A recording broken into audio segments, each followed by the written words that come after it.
Okey, seterusnya langkah yang keempat, apabila cikgu dah custom nama murid cikgu di sini tadi, ya. Sekarang ni cikgu nak sampaikan app ni ke telefon cikgu. Kan, yang saya beri tu ia berada dalam laptop kan, sekarang ni laptop kan. Jadi nak sampaikan semua ni ke dalam phone.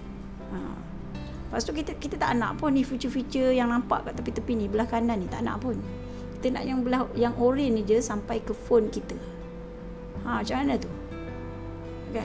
Tapi kalau kita suka guna laptop, tak ada apa, cikgu pergi je dekat sini, laptop lah dia. Ni pergilah dia tu. Sebesar-besar dia pergi sini. Macam ni lah. Okay, kalau cikgu nak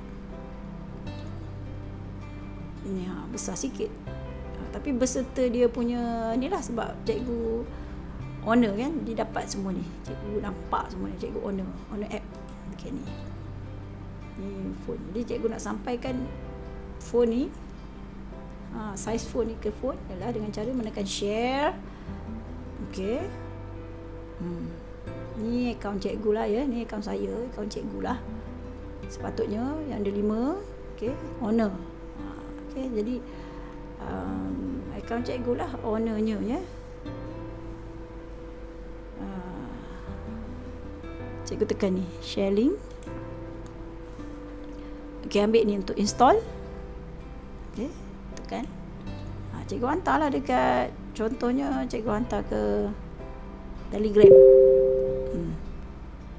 Hantar ke Telegram, WhatsApp. Okay. Yang ini boleh juga diambil, tapi cikgu tak boleh lah install. Dia untuk buka je, buka guna link. Contohnya dia macam ni. Kalau cikgu ambil browser ni, letak dekat Telegram, buka je lah dengan link Telegram. Buka Telegram, buka dia. Okay, kalau ni boleh install terus dekat phone.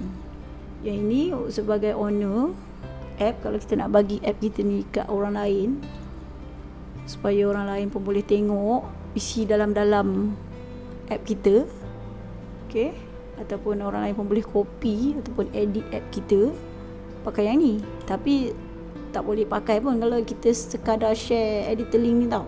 Dia sebenarnya kena buka lagi beberapa features ataupun button kat dalam app tu supaya dia menjadi app yang copyable. Kalau tak boleh pakai pun sebenarnya ya.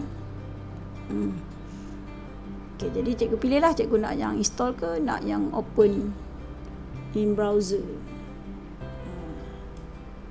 Okay, jadi cikgu akan dapat size phone tu di telefon. Okay, dan di sini okay, habislah sharingnya. Okay, seterusnya tengok video app ni sampai ke phone.